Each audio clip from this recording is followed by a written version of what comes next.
जय जय रघुवीर समर्थ. माझ्या या जय जय रघुवीर समर्थ या चॅनलवर तुम्हा सर्वांचं स्वागत. आज आपण रामदास स्वामी रचित मनाचे श्लोक यामधील 139 क्रमांकाचा श्लोक आणि त्याचा अर्थ जो मला समजलेला आहे तो मी तुमच्यासमोर सांगण्याचा प्रयत्न करत आहे. वारंवार मी तुम्हाला प्रत्येक श्लोकाच्या वेळेस सांगते की मनाचे श्लोक जर आपण ऐकले किंवा आपण पाठांतर केलं आणि त्याचा अर्थ जर आपण समजून घेतला तर निश्चितचपणे रामदास स्वामींनी आपल्या मनाला किती चांगले असं वळण लावले पाहिजे हे या श्लोकातून सांगितलंय हे आपल्याला समजून येते. म्हणून मनाचे श्लोक ऐकत राहा, वाचत राहा, पाठांतर करा आणि त्याचा अर्थ समजून घेत चला.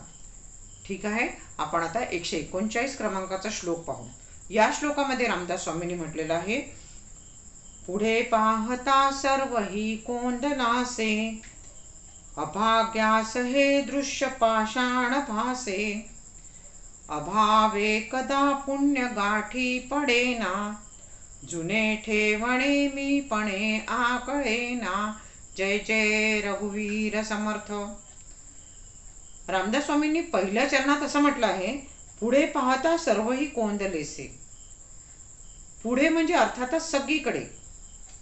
आपण ज्या ज्या ठिकाणी वावरतो, आपण जातो, उठतो, बसतो, ज्या ज्या ठिकाणी वापरतो तेव्हा आपली नजर जिथपर्यंत पोहोचेल, आपली दृष्टी जिथपर्यंत जाईल तिथपर्यंत ज्या ज्या वस्तूंमध्ये किंवा जे जे काही प्राणी आपल्याला आपल्या नजरेमध्ये येतील त्या सगळ्यांमध्ये परमेश्वराचा वास आहे.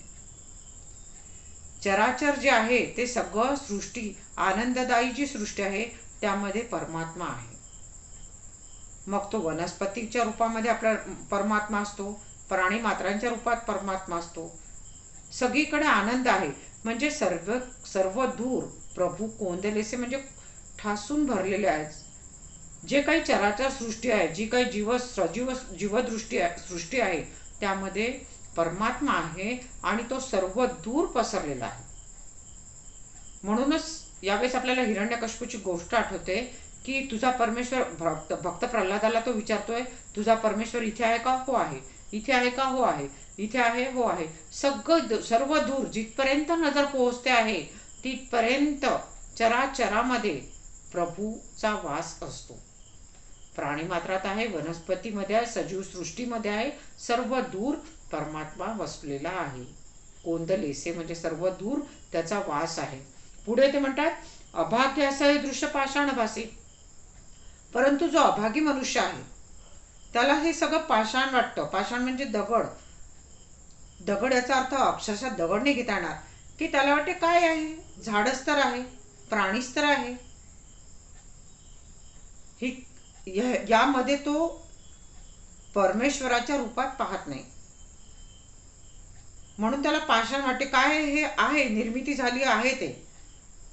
तो त्याच्या डोळ्यांना सुखावेल अशा दृष्टीने तो पाहत नाही. तर एक केवळ वापरायच्या वस्तू आहेत म्हणून त्या वस्तू तो वापरत असतो. आपल्या संस्कृतीमध्ये असं सांगितलेलं आहे की वनस्पतीमध्ये सुद्धा देव आहे. म्हणून आपण हिंदू संस्कृतीनुसार आपण वडाची पूजा करतो. वटसावित्री आता येत आहे जवळच, वटसावित्रीची पूजा करतो, कारण त्यामध्ये देव आपण पाहतोय. अर्थात देव म्हणजे देवच नाही तर त्या वडाच्या झाडापासून एक सायंटिफिक दृष्ट्या जर आपण विचार केला तर जास्तीत जास्त ऑक्सिजन आपल्याला मिळाला पाहिजे याकरता आपण त्या वडाची पूजा करतो. म्हणजे अर्थातच त्यामध्ये देव आहे. परंतु जो अभागी मनुष्य आहे तो म्हणतो, कशाला करावी लागते वडाची पूजा? अशा प्रकारे तो या प्राणी मात्रांकडे म्हणा किंवा वनस्पतीकडे म्हणा दगड म्हणून पाहतो, पाषाण म्हणून पाहतो. आपण पाहतो, आपण बैल पोळ्याला बैलाची पूजा करतो, परंतु जो अभागी असतो तो म्हणतो, कशाला करावी लागते पूजा? आपण का करतो? तर त्या प्राणी मात्रांमुळे, त्या बैलांमुळे आपल्याला आज अन्न मिळत आहे. या दृष्टीने आपण जो विचारपूर्वक विचार करणारा मनुष्य तो त्या बैलांची पूजा करतो. नागपंचमीला नागाची करतो. परंतु जो अभागी मनुष्य आहे तो याला निर्जीव न समजता ते केवळ एक वस्तू आहे, काम करणारे प्राणी आहेत, म्हणून त्या दृष्टीने तो त्यांच्याकडे पाहत असतो. पुढे ते म्हणतात, अभागी कदा पुण्य गाठी पडेना. मग अशा अभागी मनुष्याच्या गाठीला पुण्य जोपासले कसे जाईल? त्याला काही घेणं देणं नसतं. त्याला फक्त मी, माझा देह, माझा संसार याकडेच त्याची दृष्टी असते. म्हणून त्याच्या पदरी पुण्य गाठी पडत नाही. तो संत सज्जनांच्या सहवासात राहत नाही.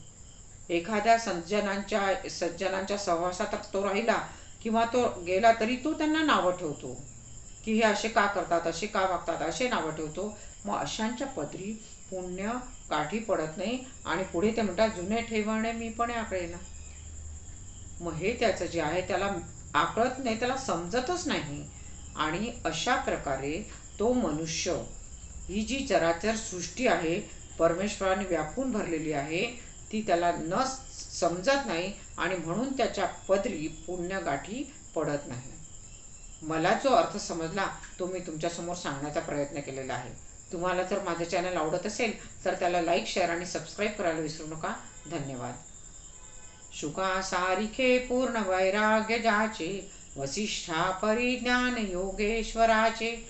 कवी वाल्मिका सारिखा मान्य ऐसा, नमस्कार त्या सद्गुरु रामदासा. जय जय रघुवीर समर्थ.